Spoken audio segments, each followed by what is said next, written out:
You're right there, folks. Just got back from college not long ago. Did an exam, Spanish exam. GCSE Foundation. I can now say "Cómo estás?" and "¿Dónde está la estación?" And that's only cost me about 500 quid so far. So nice. Anyway, it ran over as well, so I'm really late. It's about 11 o'clock here. Basically, I was thinking it would be a really great idea because it's election night. Yes, we're electing in our new government for the next 5 years. Brilliant. I decided that I'm not going to go to sleep tonight. Every one of the last times, everyone. 2005 general election, 2001 general election, I stayed up all night like a sad little anorak and watched the whole thing, and nothing happened. I mean, it was tedious both times, but I watched it.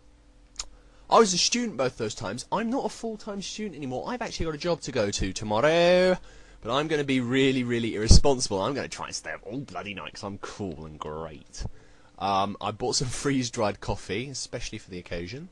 A pint of milk, which will last me a few cups of coffee. And I got some curry I cooked the other day, which I bunged in the freezer. So I'm going to thaw that and eat it. Bit disappointed, lack of forethought even. I didn't get any beers. I don't know why. Dear, I'm really excited. Is anyone else excited? I'm really excited. But I'm gonna make a blog and try and update you. But the thing is, it's probably going to be too much hassle to sort of post up each blog entry as it comes out. So what I'm going to do is just basically every hour or so, or whatever, post another, film myself again. And see what's happening, give you updates. So when you watch this in the morning and you went to sleep like a sensible person, you can quickly read my 10-minute blog, see how the night progressed, and whatever. See, I'm not sure if it's going to work out, this idea, but let's give it a go. Right, I'll see you in about 2 seconds, your time, my time probably 2 hours. Bye! Oh yeah.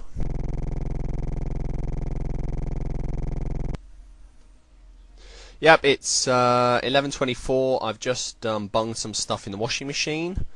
Just finished reviewing my first bit of this video that you saw a few seconds ago.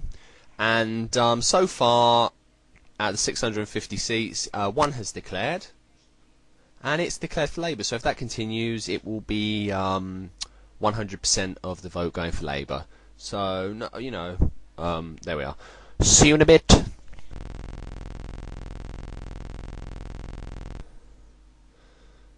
11:31, second seat declared, Labour won it. I'm seeing a pattern emerging. I bet my right spleen on Labour winning this election with 100%. Yeah.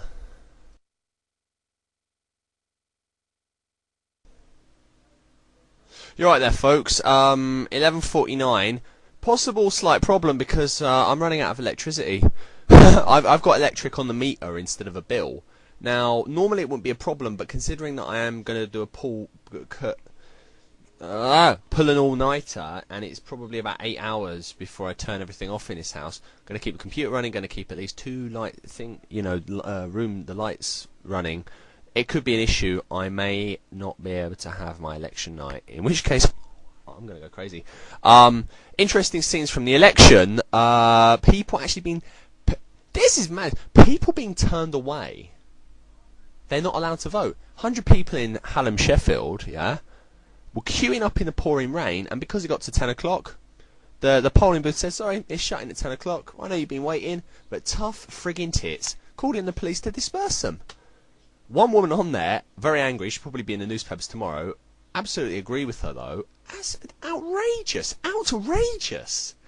I don't care. It's not like the polling station's shut, it's 10 o'clock, and then you turn up. These people have already been waiting.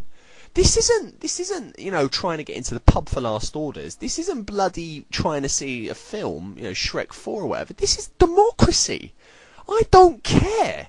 They haven't just turned up. They had been waiting. So tough luck.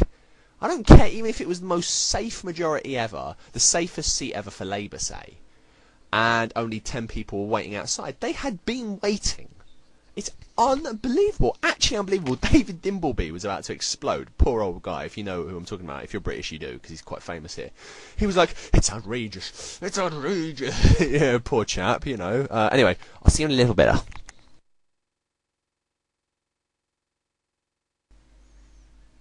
12:13 in the morning, just having my first cup of tea, about to eat my first round of delicious curry. The Electoral Society has apologised for subverting democracy, so that's all hunky-dory.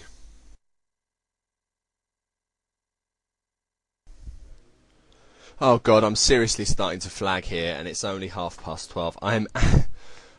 Am I even going to make it till 3 o'clock in the morning? I don't think so. They were just doing a review on the BBC, excuse me, of the smaller parties, BNP, UKIP, Greens. Seeing, because this is the alternative election, will the votes increase for those parties? They were looking at some of the interesting individual battles, like Burko's seat, where Farage, who had a plane crash today, I couldn't even believe it, he almost died. His injuries were not that severe, but the plane, he should have died. Him and his pilot. Anyway, battles like that, Brighton Pavilion, where the Greens look very strong.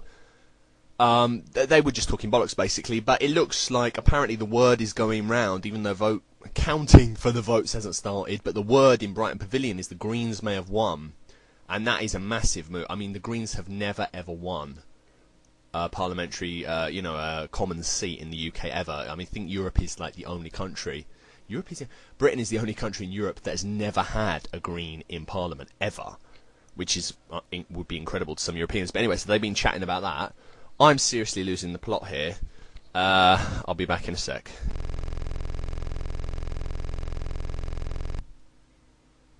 Oh God, Fiona Bruce is sexy, really.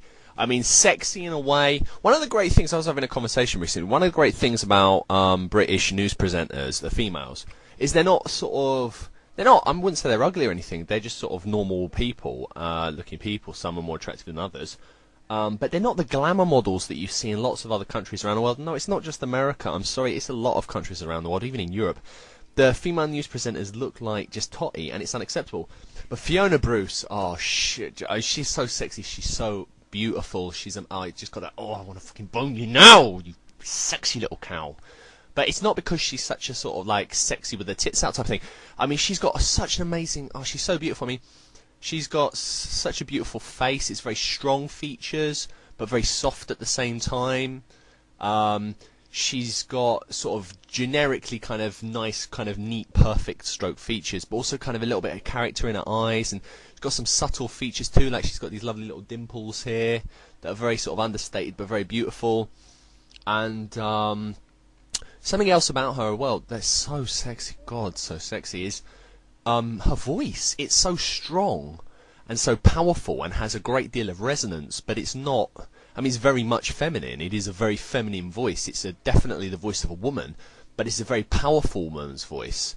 And it's got a great self-assurance in it. But amazing thing as well is it's got a real kind of rich. This sounds like complete crap, I swear, but it's got a real rich kind of texture to the voice. If you listen to her, it's not tinny. It's not high pitched. It's not whistly. It's woody. It's woody. It does have a real genuine kind of, for want of a better word, woody kind of deep, velvety quality. So beautiful. Oh, really fantastic. It's 1:45 now, and I've just perked up. Oh, Fiona Bruce has excited me. Really, she's very, very beautiful, and really, the more we have of her tonight, bloody hell, the better.